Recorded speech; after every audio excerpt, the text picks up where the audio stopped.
अब मीराबाई सत्संग में आने लगी। उसका एक पित्तसरा था, भवन नाम का पित्तसरा, और वो उस राणा का मंत्री था, महामंत्री, और वो बहुत अच्छी आत्मा का था। जब वो राणा परेशान कराया करता उस मीरा को, यानी उसका देवर, तो पित्तसरा जाकर महामंत्री और कहा करता, बेटा भक्ता के लन्ने वैसे ही होता है, हिम्मत ना आ रही है, भगवान दूर नहीं है, ये तो मूर्ख है, राज के नशे में इसने कुछ नहीं दिखता, बस अपनी इज्जत दिखा बेटी, तो हिम्मत ना आ रही है, भक्ति करे, लगी रह जैसा तो भगवान के चरणों में लग रही है, हिम्मत ना आ रही है। और वो भी भक्त था। तो मीराबाई ने उस भवन से कहा कि चाचा जी एक संत आ रहे हैं, और मेरे तो वह बात बहुत समझ में आ गई, आपकी इच्छा तो आप भी उनसे मिल लो जाके। अब बेटी मैं भी मिल लूँगा, मने भगवान चाहिए है, परमात्मा से मिले, कबीर जी से। उस भवन ने भी नाम ले लिया, दोनों अपना भक्ति करें, चर्चा करें भगवान की। फिर अब वो मानना नहीं, नालायक था वो राणा, तो राजा बहुत अहंकार में बहुत हो जाता है। मीराबाई ने सोचा या तो रोज परेशानी पैदा करता है यो नालायक, क्यों ना यहाँ से कितना और देख लेंगे, अपनी भक्ति कर लेती हूँ। घर छोड़ दिया, घर छोड़कर चली गई, घर छोड़ के चली गई। रास्ते में जा रही थी, ज्ञान उसको हो ही चुका था भगवान की कृपा से, परमात्मा कबीर जी की रजा से। रास्ते में कुछ व्यक्ति बैठे थे, उन्होंने पूछा मीराबाई ने कि कैसे बैठे हो आप जी। उन्होंने बताया, बेटा यहाँ एक बहुत तपस्वी महात्मा रहता है इस गुफा में, और वो दिन में एक बार बाहर आता है, हम उसके आशीर्वाद प्राप्त करने के लिए बैठे हैं। और ये गेट लगा रखा था, चार द्वार सी बनाकर, थोड़ा सा आंगन सा बना रखा था अंदर गुफा के सामने, आगे गेट लगा रखा था, दूर गुफा का द्वार खाली, और वो उससे बाहर बैठे थे। तो मीराबाई बोली, मैं भी बैठ जाती हूँ, दर्शन करूँगी, महापुरुष हैं। तो वो कहने लगे, जी वो औरतों को दर्शन ना देता, औरतों के दर्शन ना करता वो, और स्त्रियों तो आदमी दर्शन कराया, औरत से वो नफरत करता है, महापुरुष है, बाल ब्रह्मचारी है। मीराबाई बोली, भाई फिर तो मैं दर्शन जरूर करूंगी। मैंने तो एक पुरुष सुना है, और पुरुष को ना, पुरुष माने परमात्मा, एक सुना, जब दूसरा पुरुष धरती पर है तो मैं दर्शन करके जाएंगी, मैं तो उसी के लिए भटक रही हूं। अब वो जब वहां बैठ गई, हट करके अंदर संदेश आ गया कि एक लड़की बाहर बैठी है। जब तक लड़की बाहर बैठी हो, वो चूहा बाहर आवे नहीं। तो उन्होंने बताया कि वो ऐसे ऐसे कह रही है कि मैंने तो एक भगवान सुना है, ये दूसरा भगवान कितना है, मैं तो दर्शन करूंगी, फिर पृथ्वी पाया हुआ था। तो वो खटकी उसके, क्योंकि वो भक्त आदमी था, भक्ति ठीक ना मिलने से, जैसा जिसने डले ढोंड का रास्ता बता दिया, वो ढो ही रहा था, उसका वह बात खटकी, बाहर आया। कहाँ है वो बहन है, वो खड़ी है। और मीराबाई बोली कि भाई एक बात बता, जब तू भगवान है, पुरुष तो मैंने एक ही सुना है यार, तू अगर इस मट्टी में अंतर मानता है तो आज तक तेरी इतनी बुद्धि काम नहीं करी, स्त्री और पुरुष में अंतर क्या है। पुण्यात्माओं, जो आत्मज्ञान हो जाता ना, एक तो तत्व ज्ञान, एक आत्मज्ञान। आत्मज्ञान का अर्थ होता है कि तू कौन है, क्या है, ये पुतला किस चीज से बना है। जैसे पहले हम सांग देखने जाया करते, सांग देखने जाते थे तो लड़के ही लड़कियों का रोल किया करते थे, स्त्रियों का रोल भी पुरुष ही करते थे। तो एक कोई व्यक्ति सांग देखने गया, अगले दिन उसका साथी उसके साथ चला गया, उसने कभी देखा नहीं था सांग। तो वहाँ लड़कियाँ थी, वो लड़के लड़कियों का रोल बना के ड्रेस पहनकर डांस कर रहे थे, जैसे भी एक्टिंग कर रहे थे। वो जो पहली बार लड़का गया था, वो अपने मित्र से कहता, देख कितना अच्छा डांस करती है लड़की, बहुत अच्छा गाती है। वो को बोला लड़का है ये, लड़की को ना। वो पहली बार गया था, वो ना मानने कि ना देखिए कति लड़की है। फिर वो जब वहाँ अपना अभिनय पूरा करके जहाँ वो रुके हुए थे वहाँ गए, वो साथ साथ वो दोनों से ले गए बच्चे, वहाँ जाकर उन्होंने अपने सारे कपड़े, वो आर्टिफिशियल अंग लगा रखे थे, वो उतार के खुट्टी पर टांग दिए। तब उस लड़के ने देखा, रहे तो सचमुच तो कुंगर था, ये तो लड़का था, मैं इसने लड़की मान रहा था। तो अगले दिन जब वो सांग में देखनेगा तो उसका मन में भी कोई ना लड़की है, उसने लड़का ही दिखा था, बेशक नाचा था, कूदा था, 100 फंड कर रहा था। तो पुण्यात्मा जब आत्मज्ञान हो जाता है, आत्मा के ऊपर ये 2 कवर चढ़ा रखे, स्त्री और पुरुष के 2 कपड़े डाल रखे। तो जिन्होंने ये सांग देख लिया, वास्तविकता पता लग गया, तो फिर उसके मन में दोष नहीं आना चाहिए, आता आवे को ना चाहिए, कोशिश कर ले। तो उसकी चौंध तोड़ी पहला तो मीरा ने, केड़े का बना बैठा तुम पुरुष से, बड़ा पीछा छुटा ले, चल मरी गेला, नाम ले ले गुरुदेव से। उसकी चौंध तोड़ी। अब मीराबाई कहते वृंदावन में जाकर रहने लाएगी, वह एक अच्छा व्यवस्था सी बनी हुई थी, साधु भक्त रहते थे, कोई परेशान ना करता था, इसलिए अपना वहाँ टाइम पास करने गई थी बात। उधर से क्या हुआ, मीराबाई के चले जाने से वहाँ उस राजा के राज में काफ़ी आपत्तियाँ आएगी, अकाल गिरने लग गया, अकाल मृत्यु होने लगी, बहुत सी परेशानियाँ उसका सामना करना पड़ा। तो उसने जंतर मंतर करने वाले, बूझा बाजा पढ़ने वाले, ये जोची जाची बुलाए, पूछा, उन्होंने बताया कि आपने कोई संत दुखी कर दिया और वो आपका राज छोड़कर चला गया, इस कारण से आप पर ये आपत्तियाँ शुरू होगी। तो उसने, मंत्री भी वहाँ बैठे होते हैं, भी ऐसा कौन संत था मैंने दुखी कर दिया, कौन चला गया, मैंने तो ऐसा कुछ किया नहीं। उनका जो वजीर था भवन, वो कहने लगा कि मैं बताऊं कौन था, कि वह मीराबाई, वो संत है, वो भगत थी, वह तना सता दी और उसके जाने से दिक्कत आई।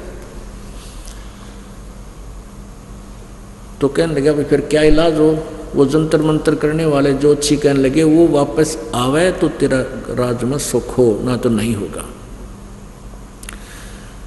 अब वो क्या सोचने लगा भी मैंने तो बहुत परेशान कर दी थी, अब तो आएगी ही नहीं। तो उसने कहा भी कोई उस मीराबाई को ला सकता है? 2 सिपाही खड़े हुए, सैनिक, क्योंकि वो भी मीराबाई के पास बैठा करते थे और रोया करते थे जब उसके दुख में दुखी होते थे। मीराबाई की उनके प्रति बहुत हमदर्दी थी, तो उनको ये विश्वास था कि बहन हमारे प्रार्थना को अस्वीकार नहीं करेगी। उन खड़े होकर कहते जी हम ला सकते। तो कहने लगे वह जब ना आई तो वो बोला राजा कि वो नहीं आई तो क्या करोगे? जी हम भी नहीं आवेंगे। अच्छा जाओ तो। अब वो चले गए। मीराबाई से कहा बहन हम आपसे बहुत आशा लेकर आए हैं और वहाँ बहुत ज़्यादा दिक्कत हो गई है और एक बार आप चलो। हम कसम खा के आए हैं कि आप नहीं चलोगे तो हम भी नहीं जाएंगे। तो मीराबाई बोली भाई मैं मर गई होती तो किसने ले जाते, अगर फिर तो हम चले जाते, भाई आप मर ही गई होती तो फिर तो हम कह देते। न बोली डट जाओ थे। अब मीराबाई ने परमात्मा को याद किया। वहाँ श्री कृष्ण की एक मूर्ति थी, उस मूर्ति में समा गई, वह खत्म हो गई। एक कपड़ा छोड़ दिया, शेष एक जो ओढ़ना होता चीर है, बाकी उसके अंदर समा गई। अब वो फिर देख लिया वो तो रही नहीं, तो वापस आ गए दोनों, खाली हाथ आ गए। सभा लगी, राजा बैठा था, उधर से वो मंत्री, महामंत्री, वजीर भी, भवन भी बैठा था, भवन नाम था उसका। वो भी सच्चा भक्त, सच्ची भक्ति करता था परमात्मा की, सिद्धियां आ गई थी उसमें भी। अब दरबार में वो दोनों सैनिक आए। राणा ने पूछा कि ले आए मीरा को? मुंह लटका के खड़े हो गए कि जी नहीं लाए। मिल गई थी का मिल गई थी। फिर तुम यो कह रहे थे हम भी नहीं आएंगे। कहने लगे जी वो ऐसे ऐसे पत्थर में समा गई, अगर जीवित होती तो हम ले आते। तो क्या बोला वो कि वह बदचलन थी, कोई मुसलमान कर लिया होगा उसने पति, और इसलिए पत्थर में समा गई धरती में। जब जानता आकाश में उड़ जाती, वह भगतनी थी। तो ऐसा वो दुष्ट इंसान हमेशा ऐसी बकवास किया करते हैं। अब भवन खड़ा हो गया, न बोला रहे निकम्मे, क्योंकि फिर भी राजा बेशक था, बेटा था, चाचा था उसका, वो बेटा तो था वो राणा। न बोला रहे निकम्मे, तने शर्म आई कुछ? तो क्या बकवास कर रहा है, एक भगत के बारे में तन ये शब्द कह दिए। अगर कोई आकाश में चढ़ जाए तो मान जाएगा तू, तेरा कैसा नालायक, फिर भी नहीं माना करता। जो बोला मान जाए क्यों ना, ऊपर न को चढ़ जाओ डूब जाता, ऊपर स्वर्ग न जाती। ने बोला देख मैं जाता हूँ। वो बाहर जाने की तैयारी कर रहे थे, दोनों घोड़े, राजा का भी मंत्री का भी, दोनों घोड़े तैयार कर रखे थे सेवक ने। और भवन वहाँ से खड़ा हुआ, तलवार तलूर सारी साथ लेकर जाते थे ना, बाहर जंगल में घूमने जाते थे। भवन को कैसे झटका लगा था थोड़ी यह बतानी आवश्यक होगी। ये भवन मालिक के चरणों में लगा, परमात्मा ने कहा बेटा शिकार नहीं करेगा आज के बाद। अगजी नहीं करूँगा। तो उसने एक दिन इस राजा के साथ गया हुआ था, राजा ने कहा कि इस मर्ग को तने मारना पड़ेगा, मेरा नहीं ठा। उसने वो मर्ग मार दिया। वो मर्ग मार दिया तो उसके मर्गणी थी, उसके पेट में गर्भ था, वो दोनों कट गए। और वो उसका पति मर्ग दूर खड़ा खड़ा रो रहा, आंखों में आंसू आ रहा, जैसे नो सोच रहा हो कि नहीं मुझे भी मार दे पापी। तो उसके बाद भवन ने कसम खा ली, दोबारा उपदेश दिया, परमात्मा मुझसे गलती होगी, आज के बाद मैं मारूंगा नहीं। अब उसके बाद उसने क्या करा कि राजा के साथ जाना पड़े, शिकार भी खेलना पड़े, जाना ही पड़ेगा शिकार में। तो उसने काठ की बनवा ली तलवार और उसमें डाली म्यान में। अब दूसरे जो और मंत्री थे वो ईर्षा करते थे, वजीर और फकीर हमेशा आपस में ईर्षा रखा करें। तो उन्होंने एक दिन कान में फूंक मार दी राजा कह कि यो जो तेरा वजीर है भवन, यो काठ की तलवार रखता है और आपने मरवा होगा को कभी देख लेना। अब राजा बोला भी नहीं, ये तो मेरा चाचा भी है और कॉन्फिडेंशियल आदमी है, ये बात नहीं हो सकती, ये मेरे से धोखा नहीं कर सकता। जी दुश्मन हो गया तेरा, समझ पक्की बात है। तो राणा ने कहा कि अगर इसकी काठ की तलवार पा गई आज गर्दन काट दूंगा मैं इसकी। फिर तो शत्रु है मेरा, मेरे साथ तो जाना पड़ता है, मेरी आपत्ति में रक्षा और कौन करेगा, मंत्री ही करते हैं। तो सबको फालन कर लिया राजा ने कि सब आ जाओ यहाँ पर, मंत्री महामंत्री सब इकट्ठे कर लिए, 20-30 जितने थे, और कहा तुम अपनी तलवार निकालो चेक करूँगा। सीधा तो कहे क्यों करे। अब और कहा कि जिसकी भी तलवार काट की मिलगी उसका गर्दन काट दूंगा। अब भवन ने सोचा भाई तो ये दिन आना ही था, कोई बात ना, आज कट जाए, कटेगी तो, पर गुरु के वतन से काट नहीं सकता मैं। अब जब सबकी तलवार चेक करता हुआ निकालो, वो निकाल रहे हैं, डाल लो निकालो डालो। जब भवन का नंबर आया ना, अब उसने पता था काट क्या ठोक रखा मैंने तो लठी में, उसने न्यू काट दिया। आय हाय इतनी गजब की चमका लगा जैसे बिजली चमका करे, स्टेनलेस स्टील की तलवार निकली उसके अंदर से। अब सब हैरान रह गए, काठ की हमने देखी, 2 मिनट पहले चेक करी इसकी, काठ की थी, कैसे होगी। अब परमात्मा कहते हैं कल्पे कारण कौन है कर सेवा निकाम, मन इच्छा फल देवेगा जब पड़े धनी से काम। वहां धनी का काम था। अब भवन जब उसने मीराबाई को अपशब्द बोले एक भक्त को, उस भक्त पर सुने नहीं गए पवन पे। भवन कहने लगा तू ना मानेगा भाई, जब मैं आकाश में भी कोई चढ़ जाता है मैं चढ़ता हूँ आकाश में, और तेरे जैसे राक्षस के राज में रहना भी ठीक नहीं है।